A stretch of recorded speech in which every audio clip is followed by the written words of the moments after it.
What's up, guys, and welcome back to the Tom Dark channel. I'm your host, Tom Dark, and today I will be talking about Critical and DarkViper AU and the drama that they are currently having. As you can imagine, seeing another YouTube drama, I'm simply rubbing my hands together with delight. Let's get into it. Now, Critical, or Penguinz0, is someone I'm sure you guys are familiar with, one of the biggest YouTubers in the last while, and someone who has been very successful from his videos, podcasts, and streams. And when there is a big YouTube drama to weigh in on, he usually does that, and people have praised him a lot for his takes and his efforts because they think he's a really level-headed guy who always tries to, not necessarily shoot from the hip, but give the most reasonable take. And when it's warranted, he definitely goes hard, such as during the absolute obliteration of YouTuber Maximilian Muss. But DarkViper AU is someone with a smaller audience who you may or may not have heard of. He makes a lot of content within the game Grand Theft Auto, and while he's not as popular as Critical, he is a very successful creator in his own right who does a lot of cool things on YouTube, and he's someone that I watch from time to time. Well, recently he and Critical got into a little bit of an argument over a document that DarkViper AU published and some of the opinions that he had within that document about React content. So what is React content? Well, it's something I've talked about from time to time, and basically it is the practice of watching someone else's video in order to make some content of your own. At least in theory, that is the idea behind it, You watch someone else's video that is already made and give your opinion and thoughts and commentary to that video, and that makes it your own content, right? It's transformative. The problem, however, that I and many other people have with reaction content is that over the last few years, there have been a lot of people who make reaction content but are not actually making anything. They're not adding anything. They're basically stealing people's videos and not saying anything about them as they watch them on stream, and then uploading these clips to YouTube to make money off of them, which is a pretty bad practice in theory because not only is the content not transformative, but you're making money off of, doing nothing. Like, doing literally nothing. Most recently, this debate has been sparked once again by none other than DarkViper AU himself. He published a document on Twitter with the caption, "All reactors are bad people. They exploit others to benefit no one but themselves. Collectively, they have stolen millions of dollars from actual creators and have stopped countless thousands from having a career." So definitely a very inflammatory statement there right off the bat, one that is bound to get some reactions. But before we judge this thing completely, I figure it would make sense to read some of the 14-page long document that he published discussing all of this, because sometimes titles can be deceiving, captions can be deceiving, when in reality what he's saying could be totally reasonable. He begins his document by basically setting the stage for the entire thing. He says that there's a limited amount of impressions available in the content creator marketplace, impressions being opportunities for content to be engaged with, right? He then details how reactors basically steal attention away from other videos by making content that's designed to just keep people on their own stream rather than offering up that attention as an opportunity for them to go watch someone else's content and make their career,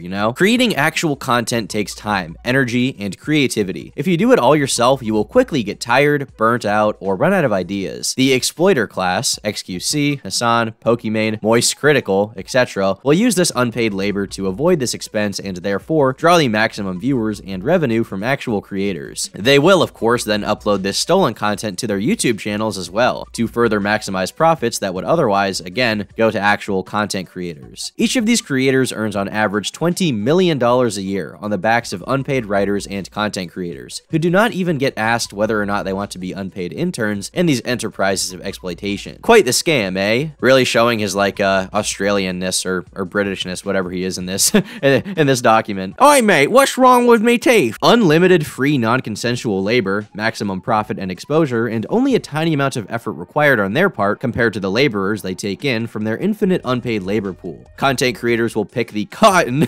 Content creators will pick the cotton for the reactor, and the reactor doesn't even need to feed them. With this understanding, you might be able to see why large content creators have such a hard time not creating React content. Exploitation is really profitable, and beating your competitor is far easier when you have no labor costs and spend a fraction of the time to get the same product. He makes some pretty good points in this document about the existence of reaction content and its somewhat exploitative nature. I will say some of the phrasing around things like picking cotton definitely is kind of off-putting, I don't know why that specific comparison needs to be made. That being said, I do agree with his overall take on reaction content. I definitely don't like people that basically just watch a video and then leave their stream. Looking at you, Hassan. January 2020. The virus is spreading across the globe. All right, now everyone just pops over dead and we win. Sweet. And everyone was amped to start panicking. Oh my god. The virus TM is everywhere. In your country, in your homes, in your cereal. Better not touch that door handle. Better not touch your face. Or people who will just watch a video in entirety and not say anything about it. I definitely don't have like the greater intellectual big brain take here, okay? I don't have the big brain analysis scientist brain take, but rather I just fucking hate those reaction videos and the streamers that do it, and I'm filled with nothing but contempt for Sniper Wolf and Azzyland and all of those reaction channel dorks. Welcome to another satisfying video. People who DarkViper actually decided not to mention specifically because he was talking about unprepared content where someone is streaming and just watches a video on a whim because it is convenient at the time. He ends the document by saying the following: people confuse demand for a creator and demand for reaction content. The end game of YouTube is to generate a demand for you specifically. A group of people who watch you do effectively anything in part because they all like the familiarity. Eventually, you get into a position where you make serious money on any video you make. So you just need to make as many videos as possible to meet this demand for you as an entity. Creating original videos takes too long, and you can't just release the same video of you staring at a wall every day. You need something new feeling, but the same because it has you in it. React content does this perfectly. You are always there to get your base audience, but you always have something new in there as well, and you can never run out of ideas because you can just steal them. The document is pretty long, so I won't be reading the entire thing here. I believe DarkViper does plan to turn it into a video at some point where he gives his exact thoughts on all of this, but he made some interesting points, so I'm going to link it below for anyone who wants to check it out. Now, as soon as this came out, it did receive some charged responses, some charged reactions from certain individuals on Twitter, as they felt he had made some very odd comparisons within the document. For example, at one point he said, if you meet a reactor at a party, I suggest covering your glass or outright telling them that you don't want them to fuck you because they seem keen to take a person's silence for consent. And I understand the point he was trying to make here. He was basically saying that a lot of reaction channels will justify the existence of their content by saying, oh, well, I never said I couldn't react to the video. And many of these people will only ask if it's okay to watch someone else's content on stream after they've actually done it. You know, the damage is done at that point. However, I do understand that the phrasing here was a little poor. The comparison was a little extreme. In response to someone calling him out for this, he said, people who live their lives exploiting others, their labor or careers, and their own lust for money and power are the very sort of people who would abuse someone. A reactor's career is specifically about ignoring consent and only respecting people when profit is at risk. And I kind of understand what he's saying here, right? The comparison makes sense in my head, but I think you have to understand that when you bring a topic as serious as sexual assault up in the same breath as talking about reaction YouTube content, a lot of people get kind of emotional about that because of personal experiences, because of notions around that kind of topic, and it will make a lot of people want to discredit you right there. I mean, with topics like this, there are people out there who basically just see red as soon as it's brought up. And so for that reason, it likely would have been best to take this line out of the document completely, and further insinuating that a reaction content creator is the kind of person to like sexually assault someone is kind of getting lost in the weeds and a bad idea. I think you're really not helping your argument there when you say things like that. Some other people, like Mizkif, responded to DarkViper basically just calling him dumb, and everything escalated yesterday when Critical decided to post a video titled, "Are React Streamers Bad People?" where he responded to DarkViper's document. All about how evil React content is,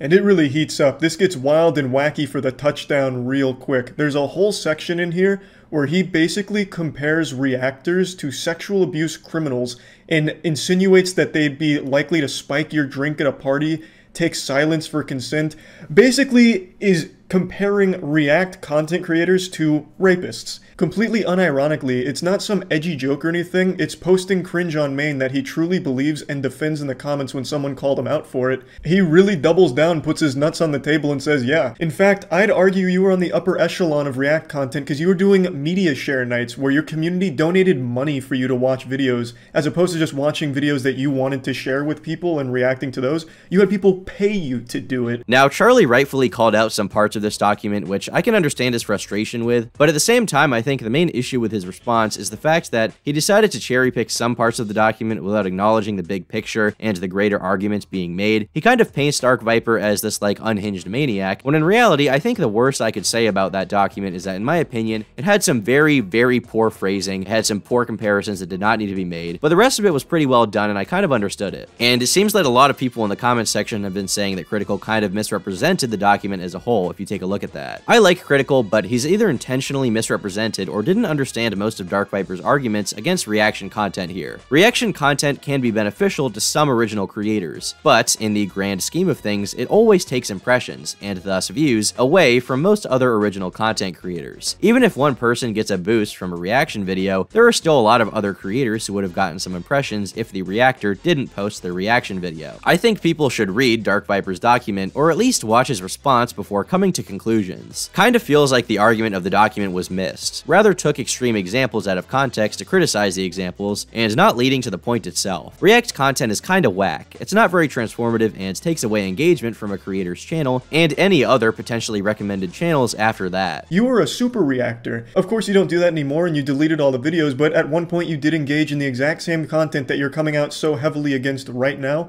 and then tried to make your own justifications for why you weren't the bad guy. It's an outrageous claim, obviously. However, he does make legitimate points in the document. It's overshadowed by this unhinged rant that he goes on. And furthermore, another content creator by the name of Critical Nobody left a comment on the video that I think accurately summarizes the frustration that many people have with React-type content and its persistence online to this day. I'm not against reaction content as a whole, but I am against lazy reaction content. If a streamer or creator or whoever sits down in front of their webcam and silently watches someone else's work while eating their lunch, that is adding nothing. It is not transformative in any way. It's just stealing, and once the viewers of that reaction have seen the video, they have no reason to go to the original because they've already watched it through. But if someone is constantly stopping the video to discuss what was said, offering critique and opinion, on a regular basis, not just once or twice, then they're adding something different and potentially worthwhile. And since the video is constantly being interrupted, there's a greater chance some viewers will want to go and see it themselves. Though I still would prefer if reactors didn't watch the entire videos on stream. Maybe cut to a full screen face cam at points during it so the viewers have reason to go see what they were missing. At the end of the day, reaction content is not going anywhere, but to me there is a right and wrong way to do it, and so many huge personalities tend to do it the wrong way. I don't think that Critical's response here was atrocious or terrible, but I think it had some major issues that deserve to be called out due to his misrepresentations of what DarkViper said in the document, and I think he kind of ignored greater points being made while focusing a little too much on minute details. As a result of this video being released, DarkViper decided to release a 40-minute long video to his own channel, defending himself where he was, understandably, pretty frustrated with Critical. I don't know what he's responding to here, but I did write a 14-page script explaining why I don't like reactors and I think they're bad people. Whatever he's looking at here isn't that, because basically nothing of what he talks about in this video do I talk about in that script. That is a little bit of an exaggeration, but I'm somewhat at a disadvantage now. Because Charlie has made a response video to an unreleased YouTube video, my best response would be to just make the video. Because anyone who watched it would understand all the things that Charlie didn't understand when he might have read the script. I'm not 100% sure. He also specifically clarified his point about consent, which many people were upset about. Reactors will frequently say they have the right to steal as much of a person's labor as they like until that person says no. If you work 10 minutes, 10 hours, 10 weeks, 10 years, it doesn't matter, they have a right to your content. It is only after you find out that your opinion is apparently meant to matter. This is of course analogous to any situation where you ignore consent for your own gain. I did not at any point say reactors are rapists. I said it is analogous to situations where you would ignore consent for your own gain. The idea that it's okay to ask for consent after the fact is obviously a very stupid idea.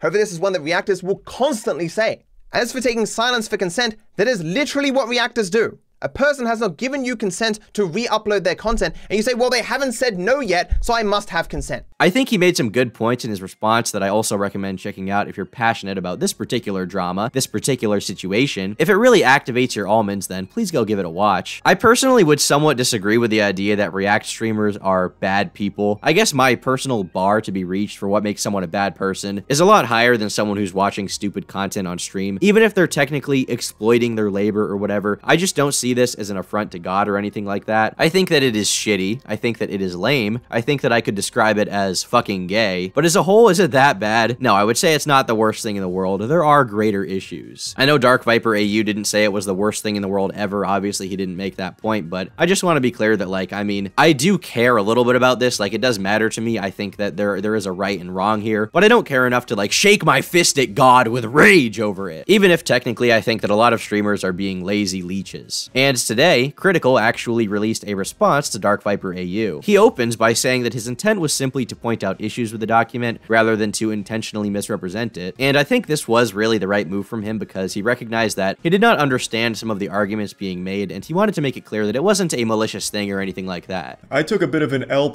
ratio here. There was a lot of things that I got wrong. I've never been afraid to admit that. I've got like fucking 6 videos over the last 4 years where I just outright say, yep, this is what I got wrong, here's what it was. Almost seems like a humiliation fetish at this point, but of course I get things wrong. Everybody does. And I'm not afraid to admit it or die on a hill that is just outright incorrect. And DarkViper points out things that I got wrong for sure. Woo! Yeah, baby! That's what I've been waiting for. That's what it's all about. Woo! I guess if you want to believe that he's lying here, right, that Charlie was being intentionally malicious, you can, but, I mean, I'd have to disagree. His audience is big enough that he has no reason to, like, start drama just for views or to try to bury someone for views or whatever. Clout chase. He seems like a pretty sincere, down-to-earth guy from everything that I've seen, and I think people should give him the benefit of the doubt and say, okay, he just misunderstood some of the points being made. That said, he didn't go completely bitch mode, okay? He didn't just take it. He didn't take that Aussie dick. He does give some pushback on one major point from the video. Malicious misrepresentation of his document or his perspective that he hints that it might have been. And he argued with this person by saying that their behavior is similar to someone that would sexually abuse someone. And he literally uses that word, even though he says in his video he never said that. Let's play a game. Let's see how many of these words are actually in this document. Sexual, no. How about abuse? Oh, we got report abuse at the top here. How about criminal? No. How about predator? No, not that either. How about rapist? No. It's almost like Charlie is making shit up and I don't understand why. So while none of those words are explicitly used in the document, he does allude to them in that section, and when pointed out by a fan that it's kind of fucked up to compare React streaming to something that extreme, he then does outright say that people that live this certain way are the very sort of people that may sexually abuse someone. And I definitely agree with this. Like, the point was very, very weird and should not have been in the document. Charlie also went on to refute several other points in his video, pointing out that DarkViper had sort of a strong stance on some issues with him and seemingly did not afford him a lot of charitability where he probably should have. On top of that, a lot of other YouTubers are weighing in, like Omni, and myself, the most based and reaction-pilled commentary YouTuber you'll ever find. I already regret saying that. That was just not, it was not even like why did I say that? Now this morning, the two did tweet at each other, and they seemed interested in having a discussion about what had happened, which is good or bad depending on how you look at it. It could be bad if you think that content creators fighting is fun, regardless of who they are and what they believe. You just want to see some shit flinging, you want to see a trash fire, you want to see a little more internet drama, or it could be good for you if you're a fan of both of these guys and you want to see them squash the beef, so to speak. I think it would be interesting to see DarkViper's video on all of this when it does come out. I would expect him to make a few changes to the script once he does actually release it, but as for what's going to happen past this point, it's really anyone's guess, and I'm looking forward to whatever it may be. Anyway, that about wraps up this video for today. If you guys liked it, then be sure to leave a like. If you disliked it, leave a dislike. Drop your thoughts on all of this down in the comment section below, and I will see all of you Tom Darkers, the Tom Darkies, in the next video. Probably gonna come out tomorrow. Yeah, like always. Bye.